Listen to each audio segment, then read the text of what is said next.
Paula with Hillbilly Orchids. Welcome back to my channel. As you can see in front of you, I've got another Phragmipedium and another gnat. Excuse me. Anyways, this is Phragmipedium Fred Wright. This is this is the other one that I got same time I got Hannah Papal. And I've never repotted this one, and I probably should have, but yeah, I didn't. And I had noticed for a while it wasn't really growing, it wasn't really doing anything, and I then wound up leaving it set in a little bit of water, and that made it really take off. Excuse me. Once I did that, these new growths here came up just like out of nowhere. And yeah, so I figured, well, guess what? I was not watering it enough. Stupid gnat. He wants to be on camera. He was on camera in Hannah's, so he wants to be on camera in this one. So anyways, I want to get to repotting this one. I'm going to use a little bit more of a moisture retentive mix, because this appears to just be in bark, and that might have been another issue as to why it wasn't maintaining enough moisture. So yeah, I'm going to definitely up the game on its moisture content in the media itself. But I had told you guys with Hannah that Fred was in a really shallow pot, and he really is. So I was not exaggerating. It's not a real deep pot, but it's shallow. So it probably is time for him to have an upgrade. So that's kind of what we're going to get into here today. Is getting him changed out. And like I said, it should just be, a general refreshing, of his media, and he should just take right off. He is, like I said, too, these growths are up out a little too far, and they are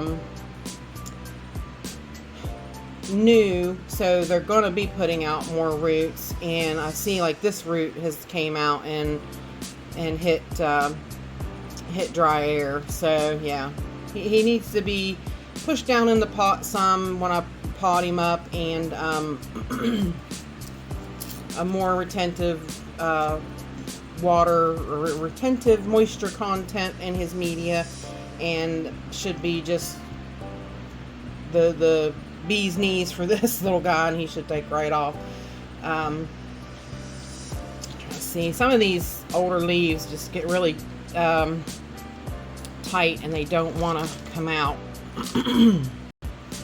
He was in a pot, so because these guys don't like they don't like their roots really hitting light. So there's actually part of the plant here that had died back, you can tell.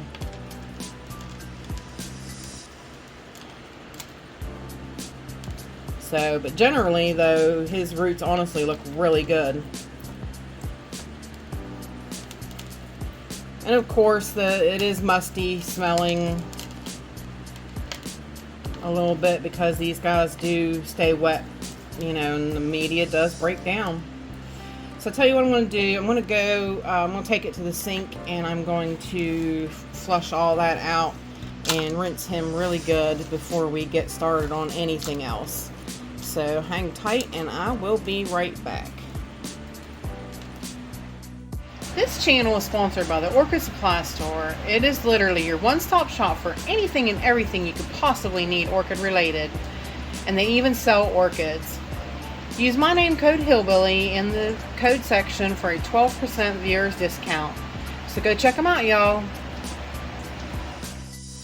Alrighty, y'all, we are back. Now,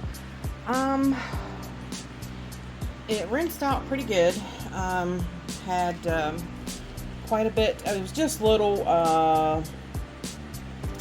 bark, perlite, oyster shell, kind of medium, and some of the roots I did lose.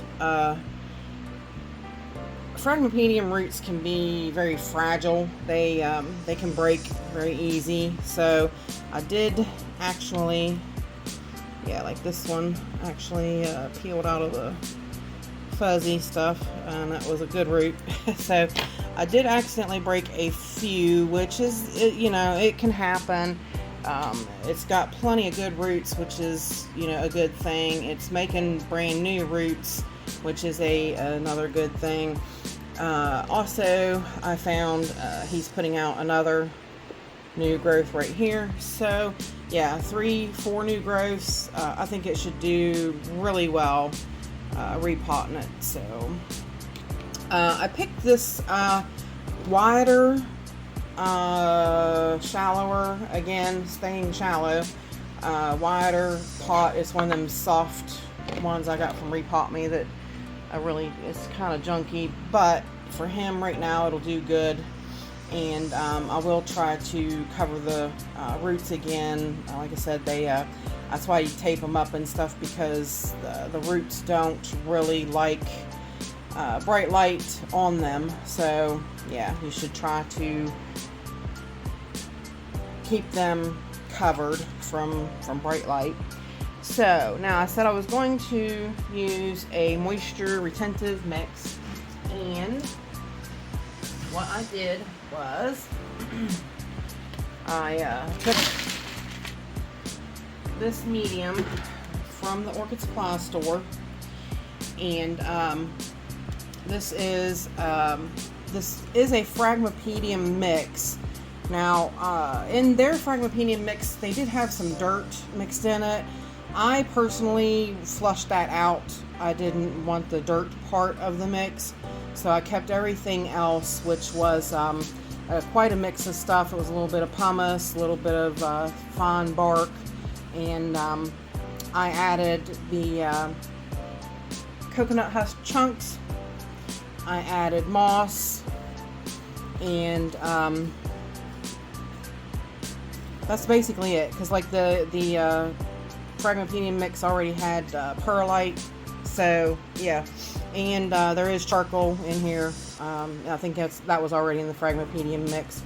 I might have added some more, but yeah, you can just kind of make up your own mix. And like I said, I did want to make his new mixture a little more moisture retentive, so I think this should do it.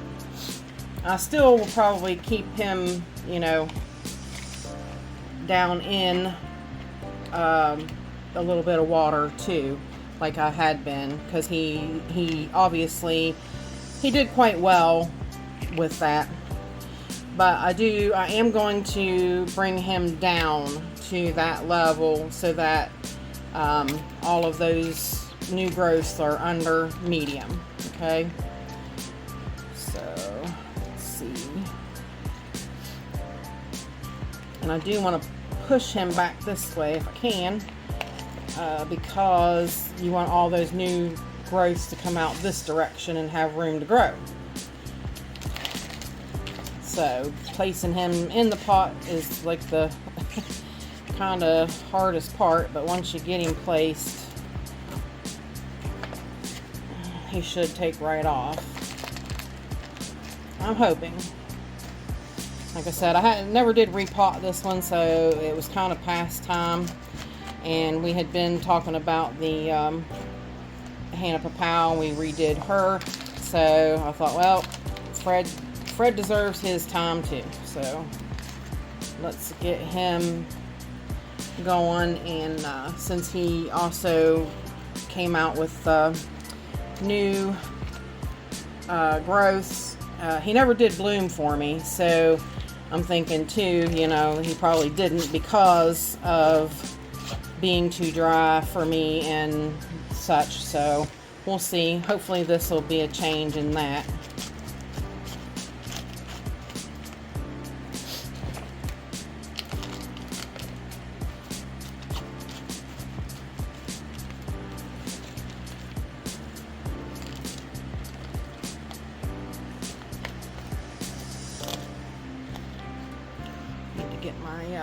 pokey thing. There it is. my stick to poke it down in there.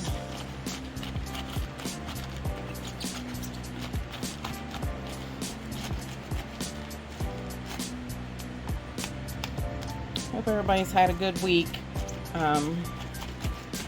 This is actually, like I said, this is actually still the same day I did Hannah. This will be for next week. So by then it will be a new week for all of us. So hopefully I have a better week than I have had this past few weeks. I'm exhausted. Been a taxing time in my life these last few months. Losing my dog, my last dog. Plus it was my parents' dog, and bringing all that memory back to play was emotional, which probably brought on all of my my health issues, because all of the autoimmune stuff is always brought on by stress, so they say. They don't kind of really know, but that's what they say is stressors bring out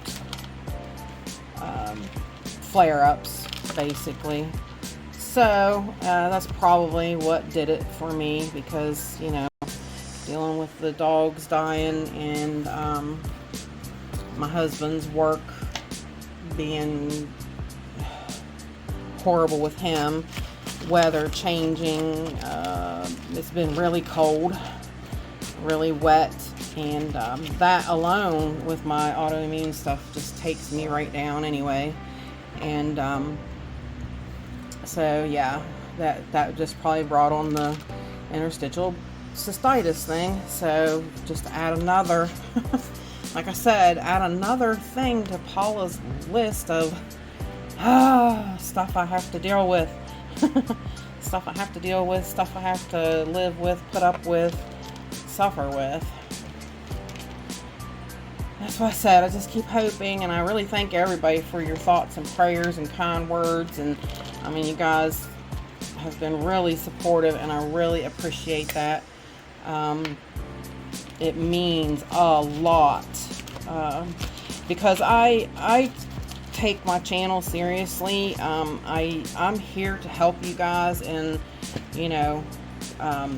I love you guys and adore you guys. I am here to hang out with you, and I enjoy talking with you guys. I enjoy everything about it. So for me to not be able to get it done and everything, and be there for you guys and put me content out on the channel, it bothers me. It does. It's really it's also an emotional thing for me. So alright, let's see how that works for him. For now, he might take right off and grow with that, I hope. So that's the plan, and that's why we always repot, is in the hopes that they'll take off and grow better and do better. So there he is. So we're going to keep an eye on him from here on out. But that's my Phragmipedium Fred Wright repot. And with that said, I appreciate each and every one of you beautiful, wonderful people stopping by and hanging out with me. And bye for now, y'all, till we meet again.